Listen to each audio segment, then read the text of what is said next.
Thanks for joining us from the Ohio AgNet, voice you know with the news you trust studio, sponsored by Grain Equipment Company, where innovation meets execution. I'm Dusty Sonnenberg. Well, bright sunshine, 75 degrees on the barn thermometer right now. It is a bit breezy, but a beautiful day to be outside getting things done. It sounds like the winds will continue through the evening into tomorrow, and actually a high wind warning and a chance for some stormy weather coming through over the weekend. By the way, if you're at the Ohio Beef Expo or getting ready for a number of sales to start, the Aberdeen Angus sale starts at 3 o'clock, the Red Angus sale starts at 4, and the Shorthorn sale will begin at 5. This quick calendar reminder, the Jackson County Regional Livestock Market will have a club pig sale on March the 16th at 2 o'clock p.m. Visit jcrlm.com, your livestock authority. Taking a look at your agricultural headlines, the National Pork Producers Council elected new officers and board members to lead the organization through the 2025-2026 term. These seasoned leaders will continue to advocate for policies benefiting the U.S. pork producers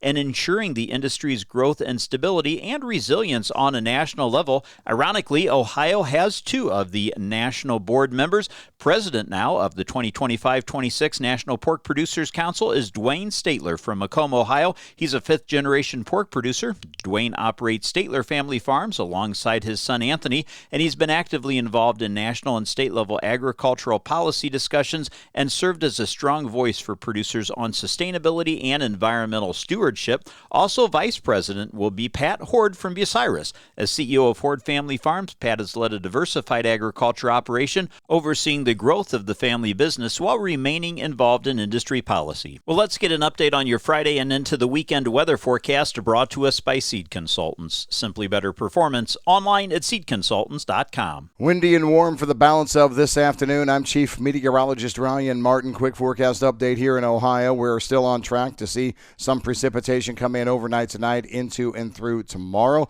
But for the balance of this afternoon, it is just warm and very, very windy. At this point, I don't think anything starts to work into Ohio until closer to 2 or 3 a.m. tomorrow morning, and then it continues through the day. Light rains to start. They're probably a little wind blown, but light. And then we see thunderstorm activity for tomorrow night into early Sunday. I'm still penciling in anywhere from 1/4 to 1.5 inches of rain, all in, all done. Clouds give way to sunshine Sunday afternoon. We're colder, and then we're chilly for next week to start on Monday before warming up Tuesday. Wednesday, rain on Thursday. I'm Ryan Martin. Thanks, Ryan. Stay tuned. We'll be back with more after this. Biodiesel isn't just a fuel, it's a game changer for your engine, your wallet, and your farm. Cleaner burning and efficient, biodiesel enhances engine life, power, and fuel economy. Plus, it delivers real value, adding $1.33 to every bushel of soybeans grown. That's 13% more value per bushel, directly tied to the biofuels market. Ready to turn soybeans into power and drive with purpose? Learn how at soyohio.org. Well, the weather's also making agricultural headlines. We just had Ryan Martin's forecast, but moderate risks of severe weather have been posted all across the country as the Storm Prediction Center looks at both today and tomorrow to account for the severe weather risks. A slight risk of severe weather then will continue across large portions of the East Coast going into Sunday. This is really the first major severe weather outbreak forecast in 2025. The Low Pressure Center was over eastern Colorado earlier this morning and then deepened as it moved rapidly across Kansas before it got into the upper Midwest. It will be there overnight as it goes into early Saturday, then getting more into Illinois and coming towards Ohio. The deepening of the low will bring widespread strong winds throughout the plains, and those across even Texas and Oklahoma may see gusts exceeding 80 miles per hour, but the low center and strong winds will also fuel the potential for severe weather this afternoon as we go into the overnight hours. Now, Iowa and Missouri look to be at the forefront of the first round of severe weather, which will likely cross the Mississippi River into Illinois and could develop as far south as central Mississippi and Alabama as we get into the overnight hours.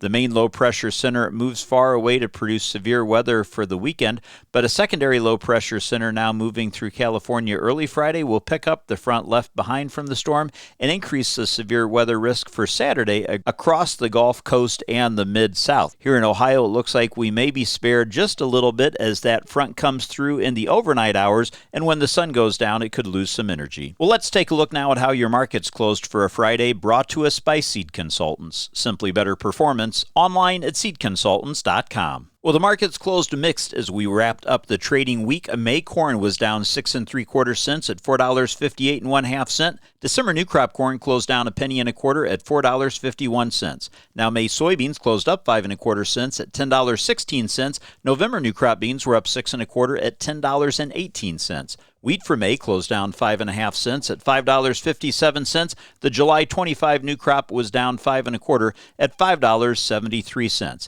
In livestock, positive numbers across the board as we find April lean hogs closed up $1 at $86.62 1/2 cents, and May hogs closed up 40 cents at $89.20. April live cattle closed up $1.12 1/2 at $203.17 1/2 cents, with June cattle closing up $1.07 1/2 cents at $199.35, and April feeder cattle closed up $1.22 1/2 at $281.20. August feeders were up 95 cents at $286.55. Class 3 milk for April closed down 63 cents at $17.47. This is the Ohio AgNet.